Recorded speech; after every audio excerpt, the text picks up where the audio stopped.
In your own words, who is Michael Brown? I have been a teacher, a sailor, I've been a reporter, and most of all, because I'm here, I guess, I've had one or two experiences that led to writing this book. Yeah, and the book is titled Finding the Field, An Adventure of Body, Mind, and Spirit. What was the inspiration and the purpose of writing your book? I found myself in a bare observation cell in a psychiatric hospital.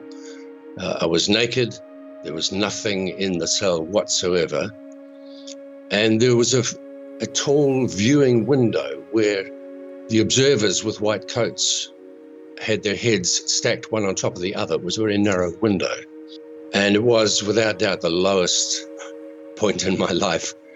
Nothing else has ever matched it. But I'm telling you about it because in that moment when I turned away from them, I still had a sense of modesty, I guess. I turned away from them and turned my back on the observers. I realized that I had been there not because of what the universe had done to me, but because I had made a series of choices.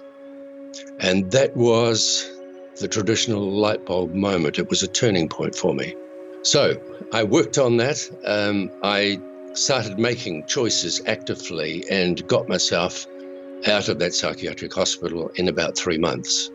And if you go on a couple of years, I found myself on the Altiplano in the Andes, South American Andes, about 17,000 feet, and I was starved of oxygen, and I was crawling across the snow. And here's the second experience that went right through me. I suddenly was outside my body and felt the connection with everything. The rocks near me, there was a little animal called a viscacha in the snow. That one, all people, all distant things, everything was one. And I was crawling, but I came to an absolute stop and was watching myself come to an absolute stop when all of that came to me. That's a feeling that repeated once many years later, but I've never quite had it in the same way again. So that started a great search in my mind. What on earth is it all about? I had to know. I became quite desperate to know, having these experiences behind me. Gradually, I got a feeling that the truth of what it's all about is a little bit like knowing that there is an invisible train passing nearby. I can hear it, but I can't see it. If I can only just see it and remember it, I can swing up onto it. And that's what most of my life has been like, is swinging up onto that train and walking down the corridor.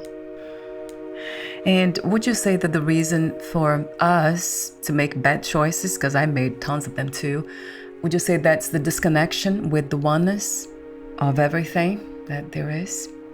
I think the disconnection is when we decide that the universe controls us. And if we decide the universe controls us, that is when we make bad, dreadfully painful choices.